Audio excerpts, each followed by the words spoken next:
Simon Essay Prize in Jewish Studies, and this year, of course, is no exception. This year's award winner is Michael Akande, and his award-winning essay is entitled Music in the Death Camps. And Michael introduces his essay in the following way.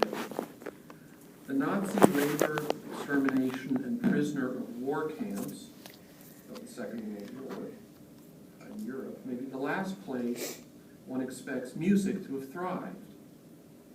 However, musical performance and composition flourished during this time and in those places. And the lecture explores the music of the Shoah, music written and performed by prisoners inside Nazi concentration camps, that walked an unusual line of being both a form of cultural expression and cultural repression. Perhaps just a word about Michael Akande. He is a senior at Purdue, studying political science with a focus in international relations. His interest in this topic began while taking a basic music composition class and while performing in the Purdue orchestras. After graduation, Michael will attend Air Force pilot training and will fly the KC-135 aerial refueler out of Grissom Air Reserve Base. But he won't be flying away too soon. He's here today to deliver his essay, Music in the Death Camps. Michael. Thank you all for coming. My name is Alabi-Michael, and I have been given this opportunity to present on music in the death camps of Nazi Germany.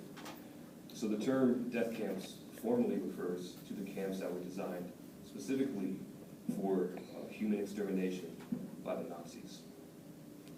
However, music also took place in the concentration prisoner of war camps as well, and also mass murder took place in those camps.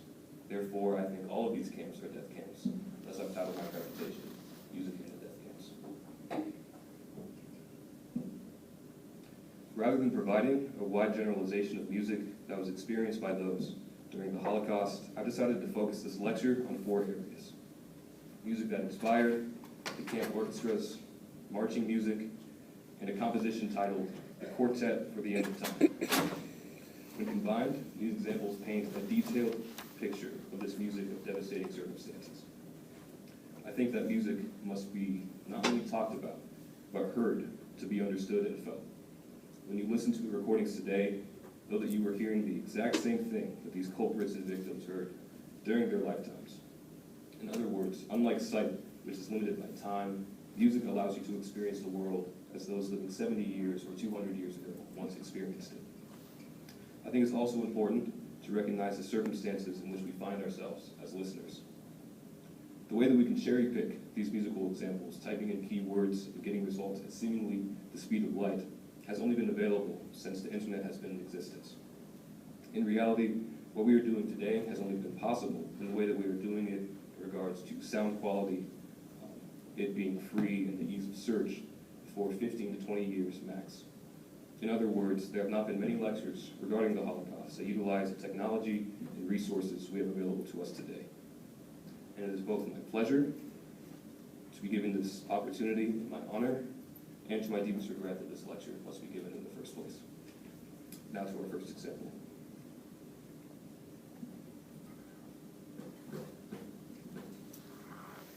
Our old song was Baby Back, Baby Back, Baby Back. It was about ribs because that was our thing. Our ribs are bigger than How did that music make everyone feel? Raise your hand if you thought it was powerful or beautiful. Okay, raise your hand if you didn't like it at all. Okay, good. Is anyone familiar with this music? There we go, one. Wagner? That's correct. This is actually the Parsifal Overture by Richard Wagner, one of the greatest composers to ever live. Wagner's music reached such great heights that upon hearing his music, Claude Debussy, a very well-known and cherished French composer himself, claimed that Wagner's music was so supreme in its creativity and orchestration that a completely different approach had to be taken after Wagner wrote what he wrote. And thus, Debussy began laying the foundation for a completely separate era of music and impressionism. That's the type of power that Wagner's music makes people feel, even almost 200 years later. So why do I bring all of this up? If you've taken a history class or taught a history class, Professor Cantor, that focused on World War II, you may be familiar with the stories of Hitler and the Nazis, blaring classical music over loudspeakers at concentration, death, and prisoner of war camps. If you were familiar with these stories, you were aware of the role that Richard Wagner's music played in World War II era Europe. The Parsifal Overture, the piece we just listened to, was actually Hitler's favorite piece of music written by Richard Wagner, who was his favorite composer. Wagner, living in the mid-1800s, was an extreme anti-Semite. He wrote music during the Romantic era, a period when music became increasingly expressional and nationalistic. It is during this time we begin to identify music as French, or Russian, or German. Wagner was born in Germany. Hitler loved Wagner's music because it represented German nationalism, ultimate power, and complete mastery of a craft, all achieved by an anti-Semite. Hitler saw himself like he saw Wagner, passionate about his nation, all-powerful, and someone who was an expert at his craft. In Hitler's case, the craft of exterminating human beings. This is a picture of Hitler with two of Wagner's grandsons, Wieland and Wolfgang Wagner. As you can see, he very much associated himself with the Wagner family because of the strong connection he felt with their grandfather. In his writings, Hitler's love of Wagner predates his hatred of Jews. Some scholars even believe that Hitler's anti-Semitic views may have been influenced or even possibly conceptualized by the political views and music of Richard Wagner. This connection between Hitler and Wagner is so strong that it causes controversy even today. Israel has long battled with Wagner, and there has been an unofficial ban on Wagner's music there for 70 years. In 1981, the Israel Philharmonic Orchestra decided to play one of Wagner's pieces after giving audience members a chance to leave the hall. After the concert, a Holocaust survivor named Ben Zion Letner walked in front of the podium, lifted up his shirt to show the scars in his stomach, and shouted, "Play Wagner over my body." All you have to do is take a look at the YouTube comments of any Wagner video to see that there is still fighting over Wagner's connection with Hitler today. Part 2, the camp orchestras. It seems like two things that really shouldn't go together, but a lot of Nazi camps had orchestras. This might seem unusual, but the way that we think of orchestras today is drastically different from how they were viewed even just 70 years ago. Today, if we want to hear music, we just have to look it up and start listening instantly, like we are doing right now. But if you wanted to hear quality music back then, you either had to learn an instrument and play the music yourself, or go out and hear it. Orchestras were one of the ultimate forms of entertainment. It is this perspective we must take if we are to develop even a slight understanding of the purpose and functionality of these camp orchestras. The orchestra started off by not allowing Jews to play in them, but eventually they would be completely made up of and operated by prisoners. The idea behind the orchestras was to create a positive image of the camp for visitors. All of those rumors that they had heard about mass extermination surely couldn't be true if the prisoners had the luxury of enjoying live orchestra music so regularly. The instruments used by the orchestras were those confiscated from the prisoners upon entry to the camps, and sheet music was hard to come by. Originally, the orchestras played almost music solely written by German composers. However, eventually they performed all kinds of music. Playing in the orchestra was a full-time job. Orchestras played at the gate when prisoners went off to work and returned from work and rehearsed the rest of the day. In this way, playing the orchestra replaced traditional labor for the members, but it was still extremely labor-intensive, even more so if you consider the poor health condition of the prisoners. The Women's Orchestra of Auschwitz was an orchestra created under order of the SS in spring of 1943 in one of the subcamps of Auschwitz. As its name suggests, this orchestra was completely made up of and led by women. The only reason I could think of why an idea like this conceptualized is that maybe men may have been more useful for the specific labor in that camp. This orchestra was made up of amateur and professional musicians and was for a time led by famous composer Gustav Mahler's niece, Alma Rose. Alma Rose directed, conducted, and played violin solos with the Women's Orchestra of Auschwitz. In one case, Rose was ordered to play and conduct Zigeunerweisen, a piece written by Spanish composer Pablo de Sarasate. This was very unusual because the piece is a gypsy anthem, and the Germans killed hundreds of thousands of gypsies during World War II. In fact, the word Zigeuner is derived from the Greek root meaning untouchable. So there were just so many contradictions in these camps. It must have been unbelievably confusing and frustrating for the prisoners. All of the members of the Women's Orchestra of Auschwitz were scheduled to be shot to death. However, that same day, the British liberated the camp that they had been transferred to, so most of the members of the orchestra survived their years in the camps. The orchestra's conductor, premier soloist Alma Rose, however, would die before this point in Auschwitz in April of 1944. Arnold Rose, her father and the concertmaster of the Vienna Philharmonic Orchestra, would outlive his daughter, dying in England in 1946. Here is a recording of them playing Bach together when Alma was still a teenager. In this example, there are two violinists. Based on the playing styles, I believe Alma is the first violin to sound. If you listen to the slides on the violin, you are hearing the violinist who would later in her life play solos in Auschwitz.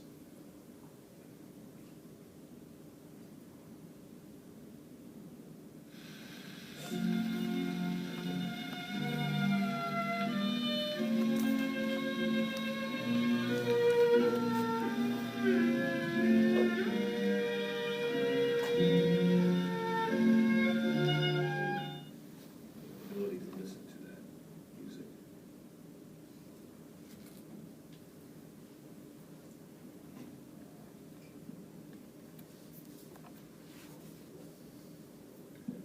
Part 3, marching music. Prisoners were often forced to sing in the death camps. There are many accounts of prisoners being pulled out of bed in the middle of the night and being forced to sing German songs for drunk SS officers. This forced singing eventually found its niche in the form of marching music. Prisoner marches to and from work or elsewhere could last hours or days or weeks. Prisoners who fell behind or didn't sing were shot. Eventually, as a form of unity, prisoners began creating and singing their own marching songs. One song in particular, the Pete-Bog Soldiers, was accepted by the SS and thus spread across the camp system, becoming the prisoners' unofficial anthem. The song was so popular amongst prisoners in SS that it was even sung during death marches. Marches that were intended to so totally exhaust a person that they would die either from exhaustion or from being shot for falling behind. These marches occurred most often once the Germans knew that Allied forces were closing in on them, and they had to transfer prisoners from camp to camp rapidly. In one case, 50,000 prisoners, mostly Jews, were ordered to march from their camp in northern Poland. 5,000 of them marched to the Baltic Sea, and upon reaching the shore, were gunned down. The other prisoners were put on a march to eastern Germany, and in total, 25,000, or 1 in 2, of these 50,000 prisoners would die during these death marches from exhaustion, cold, or falling behind and getting shot. The Pete-Bog Soldiers was with the prisoners until the last of their days. In this song, you will hear a continual reference to the moor. This is referring to moorland, which is low-laying wetland that often contains peat and is boggy or muddy and acidic in nature. These are likely the type of conditions where the prisoners who wrote the song worked. Peat is partially decomposed vegetable matter that is dried and used as fuel. Therefore, I think the hopeless nature, or rather the helpless nature of the song's lyrics comes from the realization that as prisoners, or Pete-Bog soldiers, they are literally fueling the cause that imprisons them. However hopeless the lyrics, this song was the prisoner anthem. It served as an overwhelming display of prisoner unity and defiance against their captors. We listen today to a rendition of the song by the great Pete Seeger, who sings it partly in German and partly in English.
and Calum Fum. We'll sing the Moors all rappen, on sea and make Spaten in smoke. I sang the song just 2 weeks ago in Madison Square Garden with 20,000 people. I was surprised how many sang the chorus in German with me. We have an English translation. You might be interested, though. Up and down the guards are pacing. No one can get through.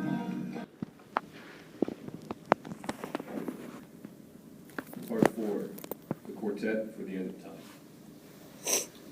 The Quartet for the End of Time is a quartet written by Olivier Messiaen, a French prisoner of war to the Germans sent to concentration camp Stalag 8. A quartet is a piece of music written for 4 instruments. In this case, Messiaen wrote the quartet for clarinet, violin, cello, and piano because those were the only instruments available to him at the camp. The camp guard, who was a music lover and knew of Messiaen's music beforehand, gave him time and space to work on the piece, writing him with staff paper and a pencil. The movement I've chosen to share with you today is the second movement. I'd really like you all to have your own interpretation of this piece of music. And I've put a few pointers that I use in my interpretation on the board, in case you're interested in listening for certain things throughout the music. I'll also be providing my personal interpretation of what is trying to be conveyed, because every time I listen to this piece of music, a story comes to my head. The clarinet, like the violin, in octaves, represent the complete chaos around Messiaen as he enters Stalag 8. After orienting himself, Messiaen's mind begins to realize his fate. I hear this during the drastic dynamic change from fortissimo to piano, and during the violin and cello chromatic ascension. Anger, disbelief, and fear consume Messiaen with the trills in the violin, cello, and clarinet, while the piano pounds away any hope he has left. He falls to his knees and then to his face. The little clarinet blurb at the end, I see Messiaen physically and emotionally exhausted, losing consciousness. After the tempo change, the screams have been reduced to moans and cries. Messiaen wakes up, and at first he thinks it must have all been a dream and he feels relieved. However, a quick look around him makes him realize that he is living his worst nightmare. Hopelessness, complete hopelessness, and despair. The entire rest of the movement moves so slow, excruciatingly slow. The piano plays steady 16th notes the entire second half of this movement. In these 16th notes, you can really hear the ticking of time. You'll hear a steady tick, tick, tick. This is Messiaen waiting for liberation, waiting to go home to his family, waiting for his hope to be restored. We need to be hyper-aware of how slow time must have moved for Messiaen at this point. Stripped of his clothes, his rights, and his dignity, he trudges along, living a life that is not his. With the dynamic increase and return of the original theme, we are reminded that Messiaen is not only surrounded by despair, but by suffering and agony. The final clarinet blurb at the end, I see as Messiaen going to sleep, putting an end to his first day at Stalag 8. I'd like us to listen to this movement in its entirety. It's about 5 minutes long. While listening, I'd like us to put ourselves in Messiaen's circumstances, doing our best to be active listeners, really following along with the music and attempting to hear my interpretation or creating your own interpretation of what is being told as you listen. I ask that we do this out of respect for the music and for our desire to understand the circumstances the composer found himself in writing such a revolutionary piece of music.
transcends time, allowing emotions to be shared by humans across decades or even centuries. Music portrays how it feels to live in a certain place, experience certain things more than any other art. Through film, humans serve more as observers of others' experiences than the role of a protagonist, leaving them unable to develop true empathy for those on the silver screen. Literature must fight language barriers, as certain emotions are impossible to express in the way that they were felt using a different language. Paintings and sculptures, or stationery, can only provide snapshots of a certain place and time. Music, on the other hand, flows like the human experience, as a truly universal language that allows one to directly share the experiences of another human being. It was so widely used in World War II era Europe and in Nazi concentration, extermination, and prisoner of war camps for this reason. It is the only medium that simultaneously served as a justification for the killings of millions of people and as the ultimate form of expression for those being persecuted.